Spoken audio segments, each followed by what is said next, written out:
أعوذ بالله من الشيطان الرجيم بسم الله الرحمن الرحيم.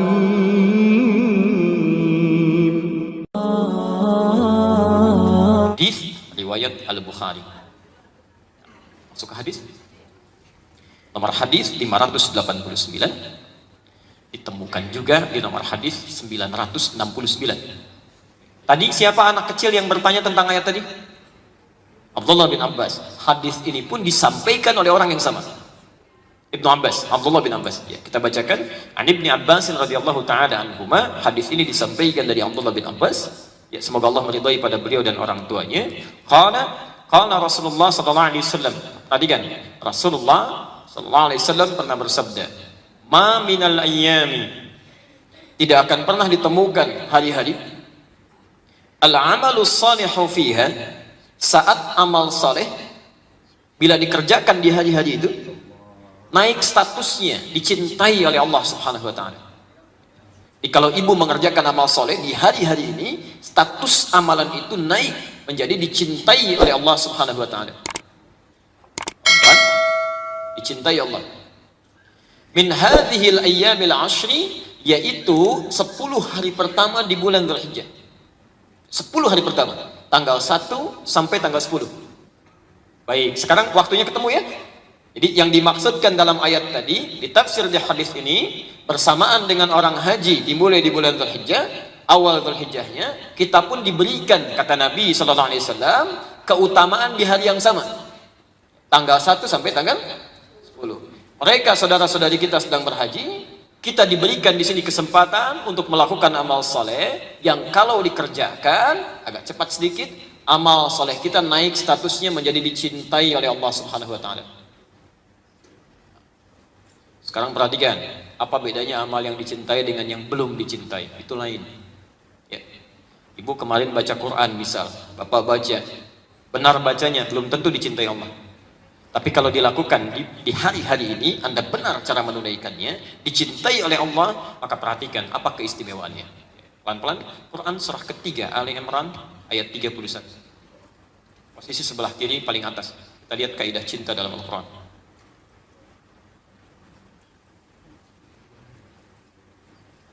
Qul, katakan Muhammad, in kuntum tuhibbuna Allah, jika kalian serius mencintai Allah. Saya ulang ya. Kata Allah, katakan jika kalian serius mencintai Allah, fattabi'uni, maka ikuti petunjuk saya, petunjuk Nabi, tuntunan Nabi. Pelan-pelan Bu ya. Teman-teman bisa fokus. Kata Allah, kalau Anda merasa serius cinta pada Allah, ikuti petunjuk Nabi. Jadi kalau dalam kehidupan kita, aktivitas kita ada petunjuk Nabi, kita ikuti itu, turun cinta Allah pada kita. Ya, misal, kita baru bangun tidur, kan? Begitu bangun, Nabi memberikan petunjuk, ikuti itu. Dari doanya, dari caranya, dari macam-macamnya. Kita mau makan, ada pelajaran tentang cara makan, tapi Nabi memberikan petunjuk, itu yang terbaik. Dan saya sering perhatikan begini, orang-orang yang ikut petunjuk Nabi itu, pertama lebih mudah kegiatannya. Kedua selalu sukses. Ketiga berkah Pak. Dan mudahnya kita itu sebetulnya para ulama Bu sudah mengumpulkan di satu kitab itu, di buku-buku mereka yang kita sebut dengan buku hadis itu. Di kitab hadis itu sebetulnya bukan kitab koleksi, disimpan kalau butuh baru dihadirkan, bukan itu sebetulnya. Itu kitab panduan dari Nabi. Dan cara bacanya tidak harus semuanya langsung dibaca, tidak. Yang paling mudah untuk kita praktekkan, coba secara tematik keluarkan isinya. Ya, misal saya beri gambaran, ini teman-teman yang berbisnis misalnya, Nabi beri petunjuk, kitabut tijarah, petunjuk tentang bisnis. Ya kalau Anda butuhkan itu, keluarkan aja itu semua. Kemudian berkumpul, bersinergi dengan teman-teman para pebisnis, tilawahi itu, baca, praktekkan. Tidak ada sahabat-sahabat Nabi yang menggunakan itu sebagai pedoman kecuali semuanya sukses, berkah, dan mudah. Abdurrahman bin Auf, itu modalnya cuma pakaian Pak. Begitu dipraktekkan petunjuk Nabi, 3 bulan jadi orang paling kaya di Madinah. 3 bulan dapat 0,5 triliun. Ya, untanya 10 ekor. 1 tahun kapaknya saja terbuat dari emas. belum Uthman bin Affan, ada Abu Bakar As-Siddiq, ada Arqam bin Abi Arqam.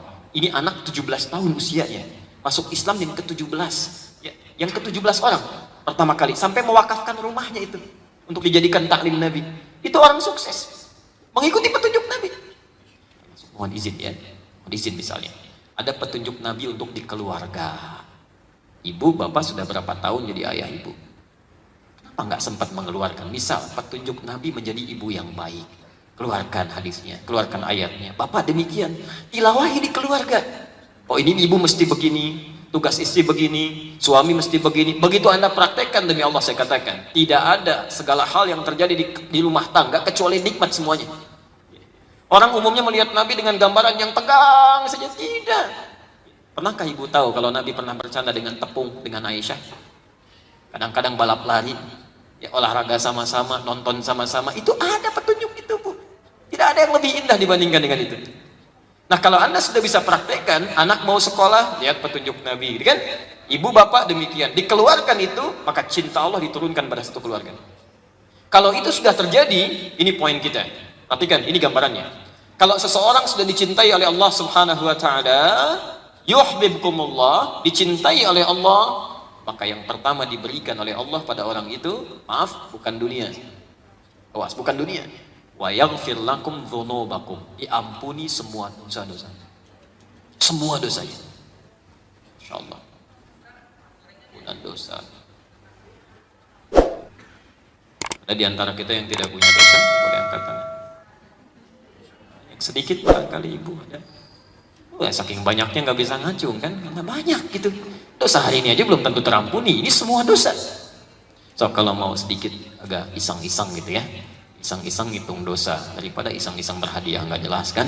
Malam-malam coba dicek. Kalau mau ngitung dosa tuh gampang, jangan yang jauh-jauh dulu. Ini dari ujung kepala sampai ujung kaki. Di kepala ambil satu dulu contoh, mata ya. Baik, apa fungsi mata? Lihat tuh, sudah salah kan? Itu aja sudah salah walaupun belum tentu dosa gitu ya. Baik, fungsi mata tuh bukan melihat, awas salah ya. Kalau cuma melihat, kambing juga melihat, tapi mata kambing tidak dihisap. Coba cek di akhirat, nggak ada hisap mata kambing dihisap, tidak ada. Kita sembelih tiap tahun gitu kan, padahal mata kita yang dihisap. Fungsi mata kalau mau dilihat di Quran surah ke-24 An-Nur ayat 30 untuk laki-laki, ayat 31 untuk ibu perempuan, sama persis. Ya. Wa qul lil mu'minina, katakan pada pria-pria yang merasa punya iman, yaghuddu min absarihim, tolong jaga pandangannya, lihat yang baik saja, yang tidak baik jangan dilihat. Jadi ternyata fungsi mata ini hanya boleh melihat yang baik-baik, yang tidak baik tidak boleh dilihat. Jadi fungsi mata bukan melihat, tapi melihat yang baik-baik. Jadi kalau digunakan pada yang tidak baik menurut Allah, itu sudah salah dan dosa. Coba cek dari mulai bangun sampai sekarang saja, berapa kali mata kita salah lihat itu? Coba deh Bapak ya, lihat di TV itu. Ya tunggu sebentar ya. Coba lihat, saat Anda lihat di TV itu iklan shampoo, yang dilihat shampoo-nya apa orangnya? Oh, ibu yang jawab. Kadang-kadang sudah banyak kali itu baru mata itu. Nah sekarang dikasih kesempatan oleh Allah Subhanahu wa taala melalui lisan Nabi 10 hari, Masya Allah, itu ada peluang amalan kita dicintai, ampunan Allah didapatkan. Beres, selesai semua dalam 10 hari. Anda diberikan kemarin 30 hari di Ramadan, ya belum terampuni dosa. Sekarang dikasih 10 hari, belum terampuni juga. Anda butuh berapa hari lagi? Butuh berapa hari lagi kan?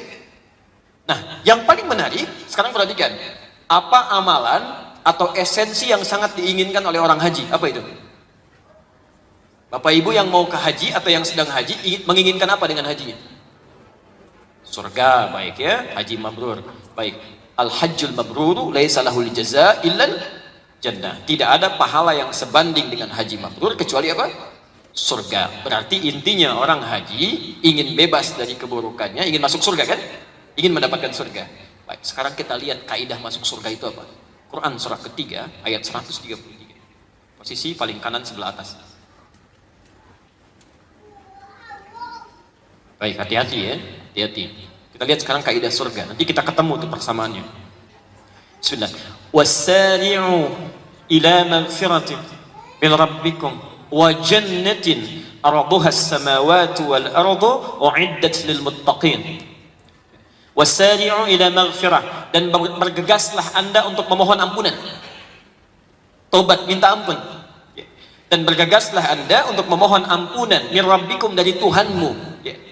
Wa jannatin, dan berharaplah Anda, bermohonlah supaya bisa masuk surga. Arduhas samawati wal ardu, yang luasnya kami bentangkan seluas langit dan bumi. Perhatikan, kalimat surga yang kita harapkan itu didahului dulu oleh ampunan. Syarat masuk surga mendapatkan ampunan Allah. Anda banyak beramal soleh, tapi saat yang bersamaan banyak juga mengerjakan amal salah, belum tentu masuk surga.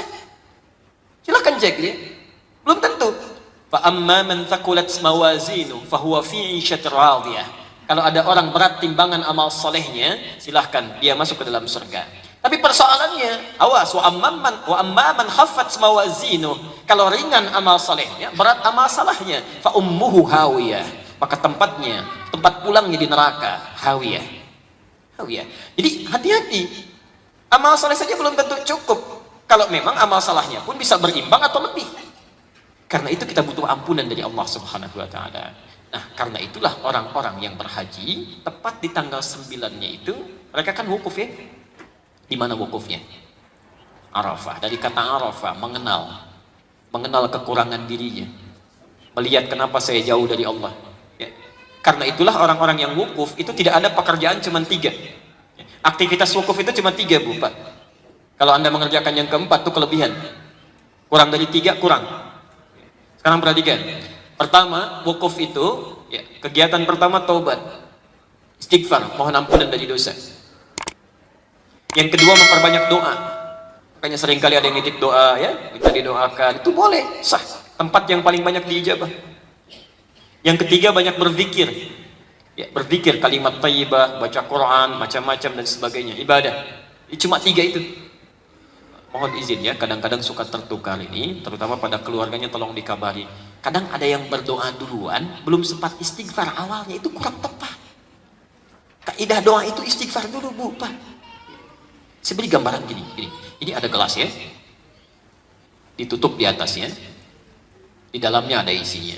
Kalau ini tertutup, kemudian saya ingin masukkan benda lain, kira-kira bisa masuk tidak? Susah begitu. Bukan bendanya nggak bisa masuk, tapi karena ada penghalang nih. Hadis Muslim, nomor hadis 1056, 1056. Yang suka mengaji Al-Arba'in An-Nawawiyah, dibaca hadis nomor 10, posisi paling kanan. Itu dilukiskan oleh Nabi. Thumma dzakara rajula. Nabi mengisahkan seorang lelaki, yutilus safara, menempuh perjalanan jauh. Doa saat di jalan itu cepat dikabulkan. Ash'atha aghbara, sampai tampilannya begitu kumal, gitu kan? Yamuddu yadaihi ilas sama, mengangkat tangannya ke langit. Doa orang yang tangannya diangkat begini lebih cepat dikabulkan dengan yang diam. Fayaqulu ya Rabb, ya Rabb, maka dia membaca al-asmaul husna ya Rabb. Orang yang berdoa dengan membaca al-asmaul husna lebih cepat dikabulkan dengan yang tidak. Tapi nggak usah dibaca semuanya, Bu, sesuai dengan kepentingan kita aja. Oh ya Rahman, ya Rahim, ya Malik, ya Kudus, kebanyakan. Ya, itu Anda butuh bebas dari persoalan, sebut ya Al-Fattah. Butuh rizki, sebut ya Razak, gitu kan? Tapi kalau Anda kira-kira sulit menemukan namanya, cari yang paling ujungnya, Rabb. Ya. Makanya kita saat berdoa kan, itu umumnya menyebut Rabb. Ayo, doa paling favorit apa? Rabbana atina fid dunya. Doa apa itu? Sapu jagat tuh ya, ada doa sapu jagat, ada doa sapu nggak ada jagatnya, doa jagat nggak ada sapunya, di kita aja itu ya. Masya Allah. Rabb. Nah, orang ini melakukan ketiganya. Lihat komentar Nabi. Anna yustajabu lidzalik. Mustahil doanya bisa terjawab. Mustahil doanya bisa terjawab. Kenapa? Maaf ya. Amu haramun, karena makanannya haram. Mashrabu haramun, minumannya haram. Balbasu haramun, pakaiannya haram. Wa ghudhiya biharamin, dan perangkat hidupnya haram. Yang haram itu menutup keadaan dirinya, tertutup begini. Karena itu ketika dia memohon kepada Allah, Allah mau mengabulkan susah. Jadi begitu dikabulkan mentalan itu. Susah.